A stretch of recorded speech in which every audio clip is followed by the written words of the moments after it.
Hi friends, good afternoon. ఒక్కొక్క ఊర్లో ఒక్కో రకంగా చేపల పులుసులు పెడుతూ ఉంటారు. నెల్లూరు చేపల పులుసు అని ఒక రకరకాలుగా ఫేమస్ అయిన చేపల పులుసులు ఉంటాయి కదా. మా అమ్మ పెట్టే చేపల పులుసు అయితే ఎక్సలెంట్గా ఉంటుంది. చాలా అంటే చాలా ఇష్టం నాకైతే. 3 రోజులు తిన్నా కూడా కూర బయట ఫ్రిడ్జ్లో పెట్టకుండా కూడా 3 రోజులు మనం తినచ్చు అనమాట. పాడవకుండా ఉంటుంది. అసలు చాలా అంటే చాలా బాగుంటుంది. మా అమ్మ చేతి చేపల పులుసు అయితే ఎక్సలెంటు. మీరు కనుక ఈ వీడియో చూస్తే ఖచ్చితంగా చేసుకొని తింటారు. నేను చెప్పగలను, పర్ఫెక్ట్గా అంత బాగా చేస్తుంది మా మమ్మీ. అందుకని నేను ఈ వీడియో అప్లోడ్ చేస్తున్నాను. తప్పకుండా చూడండి, ఓకేనా ఫ్రెండ్స్. మా అమ్మ చేతి చేపల పులుసు అయితే చాలా చాలా బాగుంటుంది. ఈసారి మా విజయవాడ వాళ్ళ చేతి చేపల పులుసు ఎలా ఉంటుందో ఒకసారి టేస్ట్ చేసి చూడండి, ఓకేనా. ఈ వీడియో చేస్తున్నాను. ఇవన్నీ చేపలు, ఇవైతే ఫ్రై కోసం తీసింది అమ్మ. ఇక్కడ ఉన్నాయి కదా చేపల పులుసు చేయడానికి అన్ని ఇంగ్రీడియంట్స్ రెడీగా పెట్టుకుంది. ఇవేమో పులుసు చేయడానికి అనమాట. ఇవన్నీ కూడా ఇప్పుడు పొడి పట్టుకోవాలి.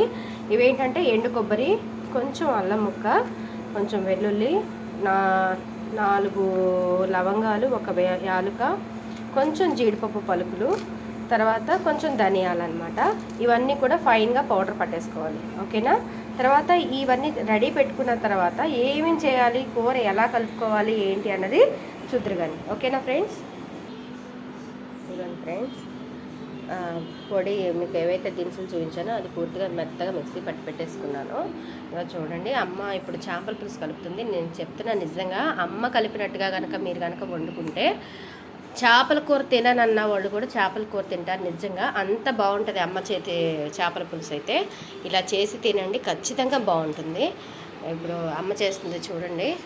అమ్మ, ఇవి ఎన్ని కేజీల చేపలు? 2.5 కేజీల చేపలండి. 1 కేజీ చేపలేమో ఫ్రైకి తీసి పెట్టాము. ఇవి 7 ఉల్లిపాయలు, ఈ సైజు ఉల్లిపాయలు అండి. ఇవి 7 ఉల్లిపాయలు సన్నగా తరిగి పెట్టినాయి.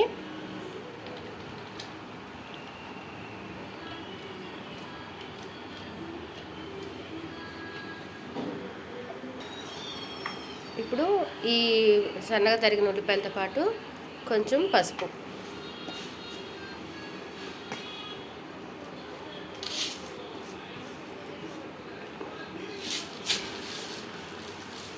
అమ్మకి చేతితోనే వేస్తుందండి ఉజ్జాయింపుగా, అలా సరిపోతాయి అన్నీ కూడా.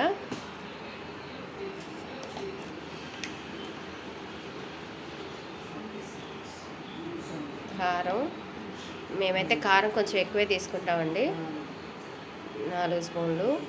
ఇవి కూడా మంచి ఖమ్మం నుంచి తెప్పించిన ఎండుమిర్చి కారం ఇది, ఘాటు మిర్చి ఇది. అవి మేమైతే ఇంట్లో పట్టించుకునే కారం ఇది, మసాలా కారం. ఇది 5 స్పూన్లు వేసావమ్మా, 6 స్పూన్లు వేసిందమ్మ కారం. ఇది వచ్చేసి ఆవపిండి, మనం ఆ ఊరగాయ పచ్చళ్ళకి వాటికి పట్టి పెట్టుకుంటాం కదా, వాటికి పట్టిందనమాట. ఈ ఆవపిండి కూడా వేస్తుందండి. నెక్స్ట్ వచ్చి మంచి నూనె, వేరుశనగ నూనె,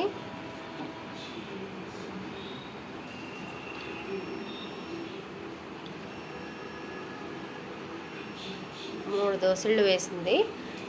జాయింపుగా మన గరిటెల లెక్క అయితే ఆయిల్లో వేసే గంట ఉంటుంది కదా, ఆ గరిటెల్లో అయితే ఒక 5 గంటలు 6 గంటలు వచ్చినట్టే లెక్క అది. చూడండి, ముందు ఇప్పుడు వేసుకున్న ఈ మసాలాలన్నీ కూడా ముక్కలకు పట్టేలాగా కలుపుతుంది అమ్మ.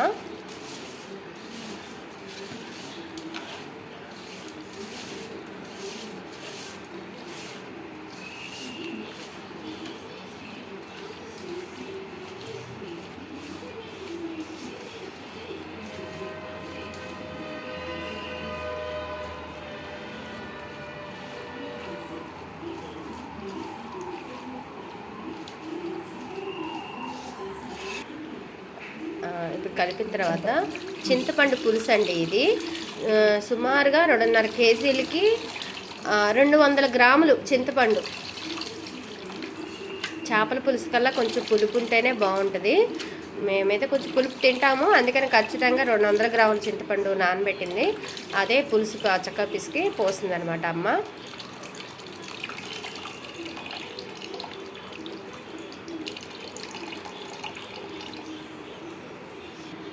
ఇప్పుడైతే ఉప్పు అవి సరిపోయిందా లేదా అని చెప్పి చింతపండు పులుసు పోయగానే అమ్మ టేస్ట్ చూసిందనమాట. ఇప్పుడు ఉప్పు కలిపి చూసింది కదా టేస్ట్, అయితే మళ్ళీ అమ్మ ఉప్పు వేస్తున్నారు.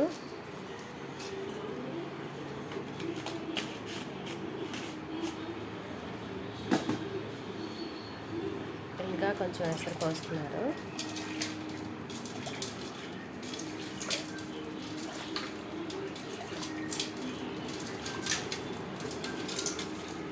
ఇలా పెద్దగా ఉండే మూతి వెడల్పుగా ఉండేటటువంటి డేషాల్లో పెట్టుకోవడం ఏంటంటే చక్కగా ముక్క ఫ్రీగా ఉడికిద్ది, చిదిరవదనమాట మనకు ముక్క. చక్కగా ఏ ముక్కకు ఆ ముక్క చక్కగా మనం తీసుకొని తినడానికి బాగుంటుంది కదా, అందుకని ఇట్లా పెద్ద డేక్షాల్లో పెట్టుకోండి, ఫ్రీగా ఉడుకుతుంది, ముక్క కూడా చిదిరవదు. అందులో మనము కూరగా అన్ని కూరలు కలిపినట్టు గరిటేసి కలపం కాబట్టి చక్కగా డేక్షాని ఇలాగా పొయ్యి మీద కూడా తిప్పుకొని చేసుకుంటాం కాబట్టి సరిపోతుంది. ఇలాగ మూతి వెడల్పున్న డేక్షాల్లో కొంచెం పెద్ద వెడల్పాటి డేక్షాల్లో పెట్టుకుంటే ఏంటంటే చేపల పులుసుకి ముక్క పాడవకుండా ఉంటుంది అనమాట. ఓకేనా ఫ్రెండ్స్? ఇప్పుడు ఇంక ఇది కర్రీ తీసుకెళ్ళి డైరెక్ట్గా పొయ్యి మీద పెట్టుకోవడమే. పచ్చిమిర్చి అయితే వేయాలి. అయితే మార్కెట్లో మేము వాళ్ళు వెళ్ళాం కానీ మాకు మార్కెట్లో పచ్చిమిర్చి దొరకలేదు, దానివల్ల పచ్చిమిర్చి ఇందులో ఒకటి మిస్ అయింది. అది మీ దగ్గర ఉంటే మాత్రం ఖచ్చితంగా పచ్చిమిర్చి వేయండి. అది కాయగానే సన్న ఘాటు పెట్టి వేయండి. ఇది నేను ఏదైతే ఇప్పుడు అల్లం, ఎండు కొబ్బరి అవన్నీ చూపించి పేస్ట్ పెట్టాను కదా, జీడిపప్పు పలుకులు, లవంగాలు, అవి ఆ పేస్ట్ ఏంటంటే కూర దించడానికి ఇంకొక 10 నిమిషాల్లో కర్రీ మనం దించేస్తాము అనగా అప్పుడు మాత్రమే ఈ పేస్ట్ వేసుకోవాలన్నమాట. ముందుగా వేసేస్తే ఏంటంటే కూర అడుగంటేస్తుంది త్వరగా. ఇది కొబ్బరి పేస్ట్ అవి కదా, తొందరగా కూర అడుగంటేసేయడం వల్ల కూర టేస్ట్ రాదు. అందుకని చక్కగా కూర ఉడుకుతుంది, ఇంకొక 10 నిమిషాల్లో మనం దించేస్తామనగా అప్పుడు మాత్రం దీన్ని వేసుకుంటే కూర చిక్కదనం వస్తుంది, ఇంకా టేస్ట్ కూడా చాలా అంటే చాలా బాగుంటుంది. ఇలాగ అమ్మ పెట్టినట్టుగా ఈ చేపల పులుసు కనుక మీరు ఇలా చేసి పెట్టుకుంటే మాత్రం నేను చెప్తున్నా 100% చాలా అంటే చాలా బాగుంటుంది. 3 days వరకైనా కూడా కూర అస్సలు పాడవదు. ఓకేనా ఫ్రెండ్స్? నా వీడియోస్ కనుక మీకు నచ్చినట్లయితే లైక్ చేయండి, షేర్ చేయండి, సబ్స్క్రైబ్ చేసుకోండి, మర్చిపోకుండా గంట సింబల్ కట్టండి. చూసి అలా వెళ్ళిపోకుండా ఒక లైక్ ఇవ్వండి friends. Okay, thank you for watching.